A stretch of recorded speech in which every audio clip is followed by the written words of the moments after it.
Well, here's another one. And about crisis. Now, the second crisis, this one we're at right now, the coronavirus crisis, that's becoming a financial crisis, a pandemic, a global recession. You know what the worst thing is? If you're the only one going through crisis and nobody else, you can drag other people down with you.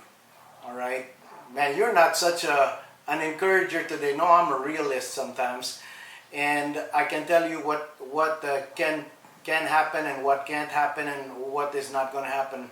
Well, don't discuss your problems with people that can't solve them. It's a waste of time, yours and theirs. And don't get angry when people can't solve your problems. And be careful. In the middle of crisis, you can get people come and tell you, oh, we can't take sides. They're not on your side. They're not. All right? So, you ask yourself questions. When did this begin? Where, is it getting worse? What am I doing to worsen this? Is my mouth making it any bigger? Who's the problem person? Who should I listen to? Who shouldn't I listen to? Who should I take out of my life?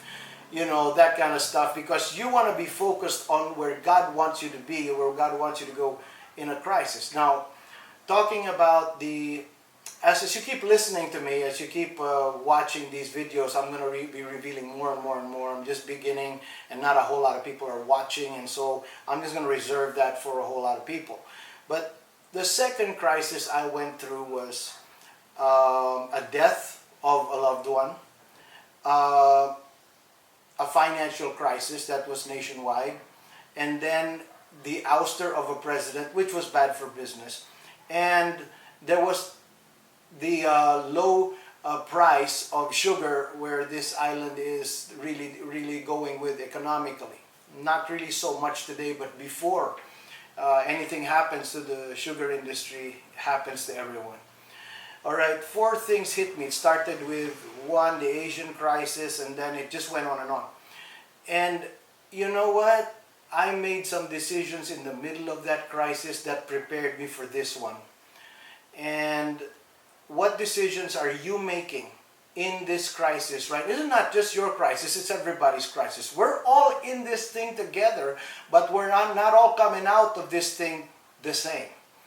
Understand that? We're all in this together, but not everyone is coming out the same way. It all depends on how you were prepared, depends on what decisions you make right now, and what's coming out of your mouth, and what you're doing. All right? It all depends upon that. Now, I made certain decisions in that, 6 months of crisis, which took me a year and a half to get out the last time. This time, to tell you honestly, because of what lessons I learned in the last crisis, this is the most, I would say this crisis is not affecting me like the worst one, which was the first one, and the second one, which was pretty bad. I felt my whole family would end up in the street, because that devil, he doesn't care about you or your family. He'll put you out all on the street. He doesn't care about your name, your family name, or your middle name. He doesn't care. He doesn't care, especially if you're a Christian, if you're a preacher. He'd want you really, really looking bad at a time like this. All right? Now, the decisions I made in the last crisis softened the blow of this one on me. Well, you may ask, well, what decisions did you make that got you out of your last crisis? That I will tell you in the next video.